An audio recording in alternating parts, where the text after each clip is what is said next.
लेके खोइछा में अबीर होली खेले चलली भवानी। लेके खोइछा में अबीर होली खेले चलली भवानी।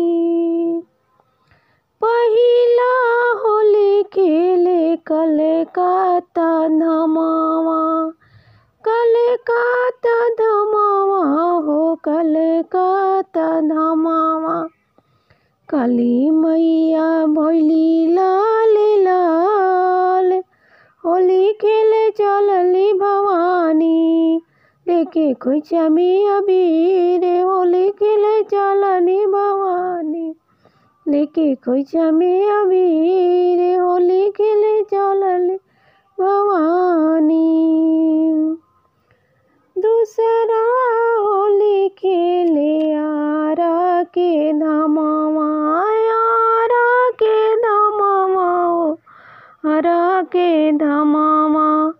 आयरन देवी भैली लाल लाल होली खेले चलली भवानी। लेके खोइछा में अबीर होली खेले चलली भवानी। लेके खोइछा में अबीर होली खेले चलली भवानी। तीसरा होली खेले पटना के धमावा, पटना के धमा हो पटना के धमावा। पटन देवी भैली लाल लाल होली चलली भवानी। लेके खोइछा में अबीर होली खेले चलली भवानी। लेके खोइछा में अबीर होली चलली भवानी। चौथा होली खेले अम्बा के धमावा, अम्बा के धमावा बागे धमावा।